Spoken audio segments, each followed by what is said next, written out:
Good morning to all. Myself Sharath Krishnan, 2101224, and my guide is Narendra sir, and my team number is 9, and my teammates are Sadish Kumar 2101226 and Sethu Madhavan 2101228.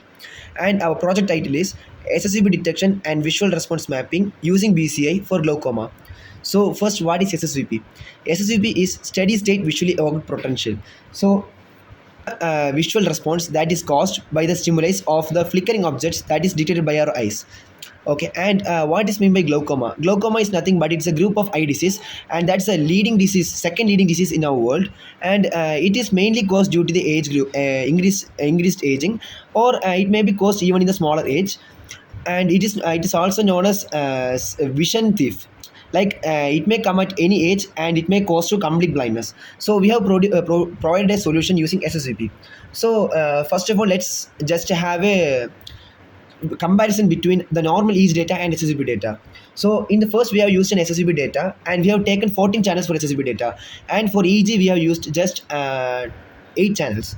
So in the beginning, we have used first channel. In the first channel, we could analyze that the data are between these 4,000 and 4,160 and between 4,300, and from this we could analyze that the ranges are between 4,000 and 5,000. Okay, and the next channel we could understand that for the data are between 3,900 and 4,600, and the next channel we could analyze that it's between the 4,175 and then 4,350. So from this we could understand that the SSB data are in the range of 4,000. It may be between 3,000 and 5,000. So it's because it has the highest frequency and highest amplitude than any other response data.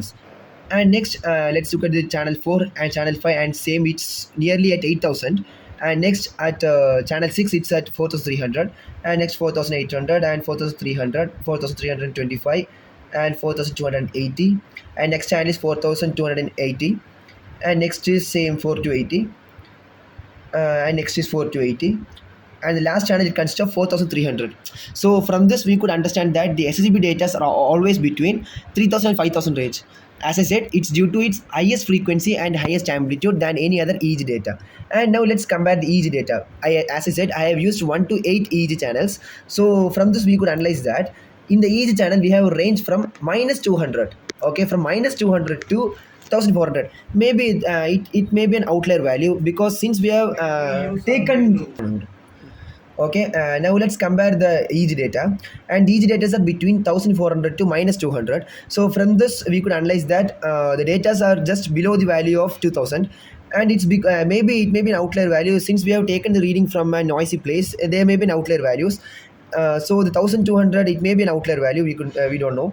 And next is 1,200 from minus 400, and next one is 300 to minus 200, and next one is from 800 to minus 600, and in the next graph we have from 0 to 800, and the next one we have from 0 to 250, and next one is from 0 to 100, and in the last one we have from 1,000 to 100.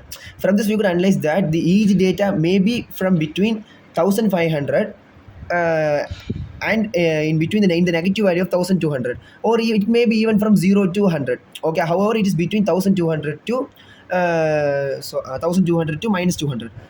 So from this we could analyze that the SSB data are quite larger than this EEG data, because as we visually saw that the SSB data are between the value of 3,000 to 5,000, which is quite larger than the EEG data, because EEG data are just between 1,000, so it may be into 4 times or into 5 times of this EEG data. So now let's compare this. Now let's go into our model. These are the initial libraries we have installed for our project.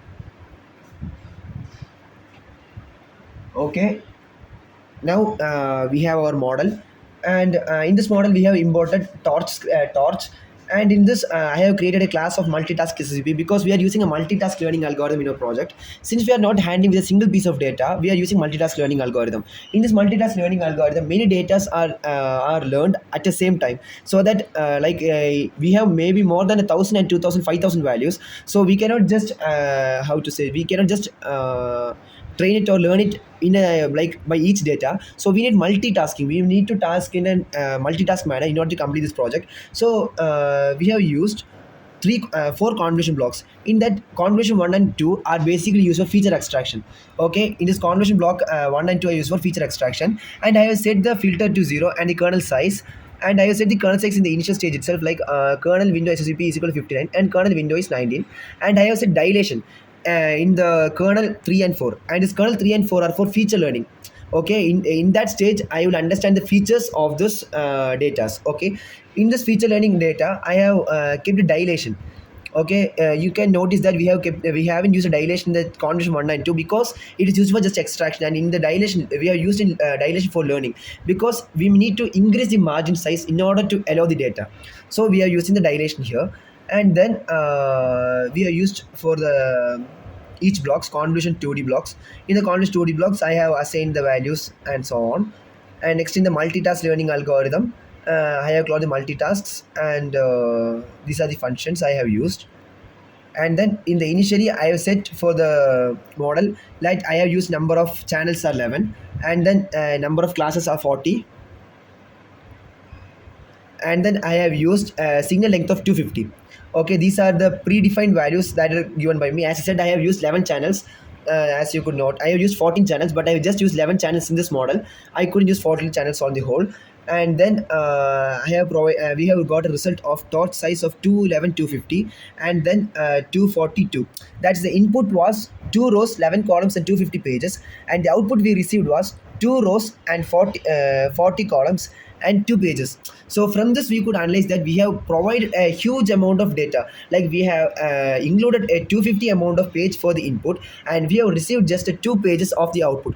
So out of this 250 page of just pure EEG data, it's nothing but a raw EEG data.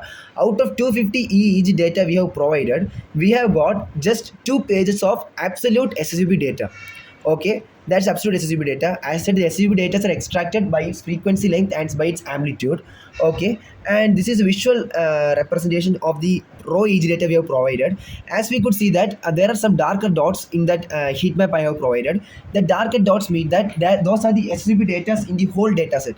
Okay, in the whole raw SSB data, in the raw EEG data we have just this darker shades as the SSB data.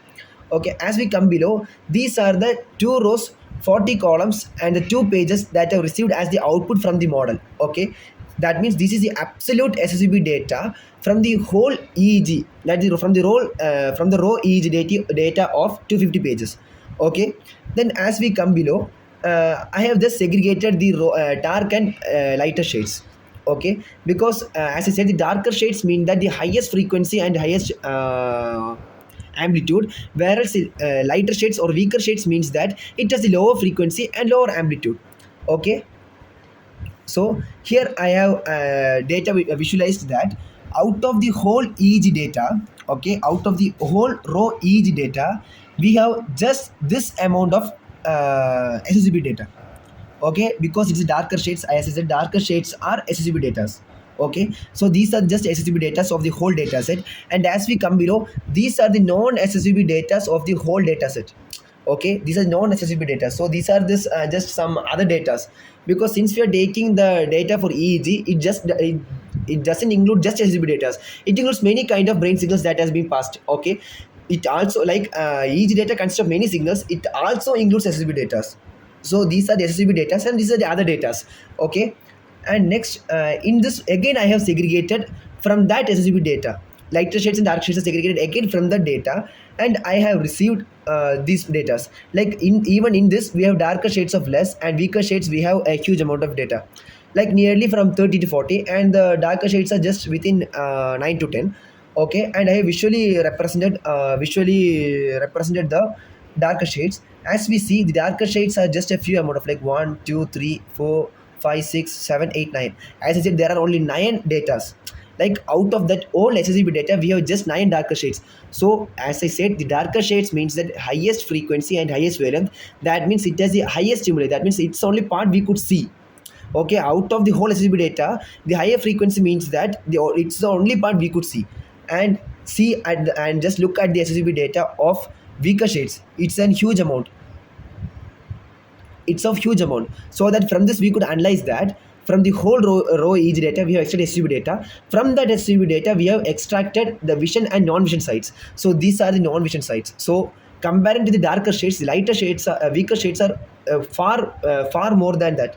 Okay, so from this we could conclude that the person is affected by glaucoma, and like he's affected by 71 percentage. Okay, from 71 percentage he's affected by glaucoma, and 29 percentage he's not affected by glaucoma. So he's in a mild stage.